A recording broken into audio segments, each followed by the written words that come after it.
Welcome to Fran's Friends. We've now posted the review of making a basic bear for the month of June. As I've said, I'm going to dedicate this whole month to bears. So we've done the posting, so you'll be able to review all of the different techniques for basic bear making. Now, I've chosen this book. It's called 2 Hour Teddy Bears, and it's by Anita Louise Crane. It was published in 1998, so it's pretty old, and I don't know if it's still available. But I'm going to take a pattern out of this book. I'm going to make 2 bears that will turn out completely different at the end. I'm going to do something a little bit different. I'm going to divide this project into 3 parts. The first part will be choosing my fabric and also preparing the pattern piece itself.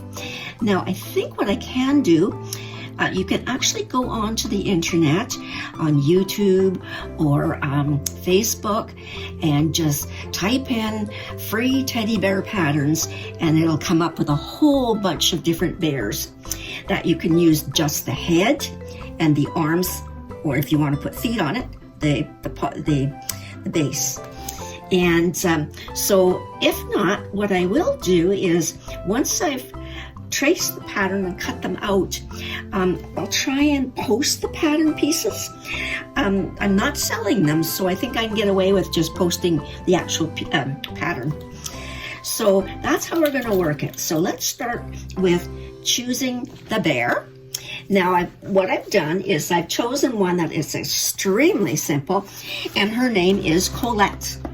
Now, here's a picture of Colette here, and all she is very simple. We use a basic body piece that's just made out of fabric. The head is going to be in a woolly material, the ears, and I'm going to give her feet, but I'm going to use sort of a light canvas for the feet because I'm going to put shoes on her. Now, the only other piece is on the second page. There's a body piece, which will be cut out of the same light canvas, and then arms.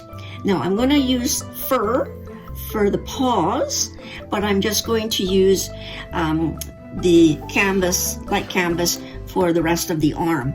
So there's very little in the way of actually fur and to this particular pattern.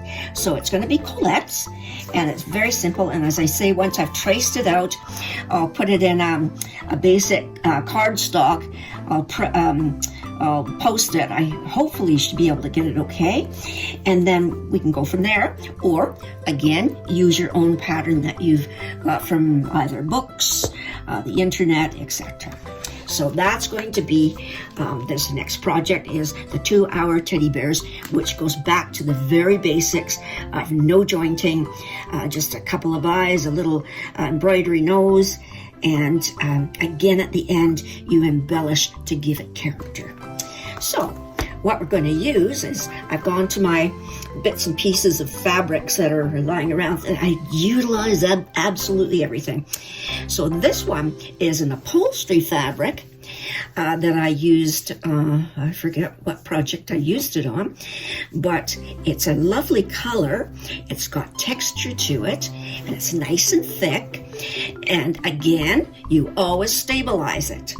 On the back, what I've used is a middleweight cotton interfacing that is adhesive. So it's already stabilized, all set to go to cut out your pieces, which will be the head and the ears, and then the paws, part of the paws for the arm. So that'll be it for this fabric, which should be plenty, and it's just a small remnant piece.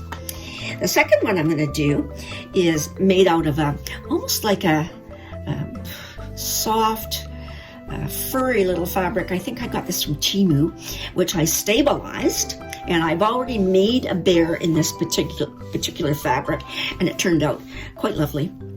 So, and I love the color. The color is perfect. So here's the, again, using the medium weight adhesive interfacing. So again, another piece that not much there, but it'll be sufficient for cutting out our patterns. So what I use to trace the patterns, say from a book or anywhere, is I'll use parchment paper, because you can see through it quite easily. And what I'll do is I'll trace the pattern pieces, I'll cut them out, and then I'll transfer them onto hard stock, and then I can copy them for you. So that's basically it for any patterns that you find anywhere that you can trace. I've even actually taken a piece of parchment to the computer screen and traced out pieces that wouldn't print for, maybe copyright reasons, I don't know. And I've traced them out and cut them. So there's lots of little tricks about cutting pattern pieces and, storing the pattern pieces and stuff, and I put everything together at the end. So that's what we're going to do. Now, the other material that I'm going to use is this. This is really reasonable cost-wise, and I buy it by 3 and 4 meters at a time. And all it is just a very light canvas material, and I will be stabilizing the back of this fabric because this is going to be the actual body piece, and I want it nice and firm. So that's what we'll be using. Now I'll just quickly go over what I will use for the end of the project, which we'll go through step by step.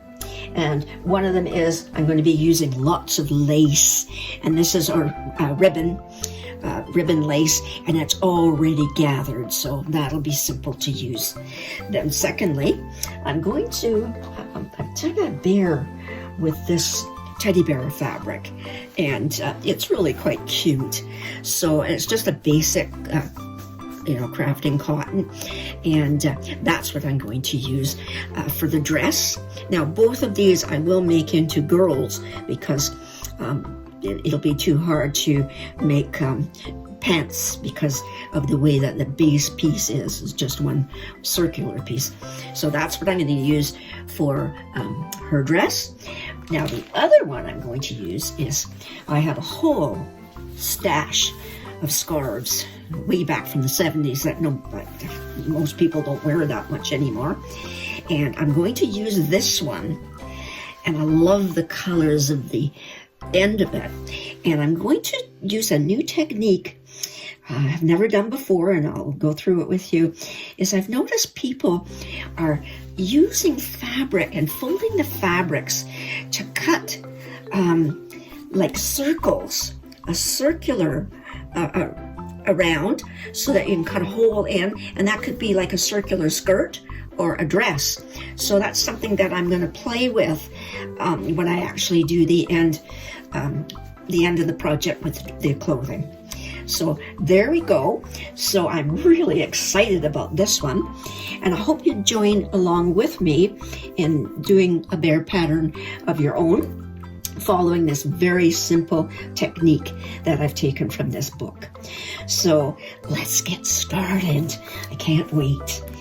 The one last little thing is, always when I'm cutting out, I keep all the little bits and pieces stabilized or whatever.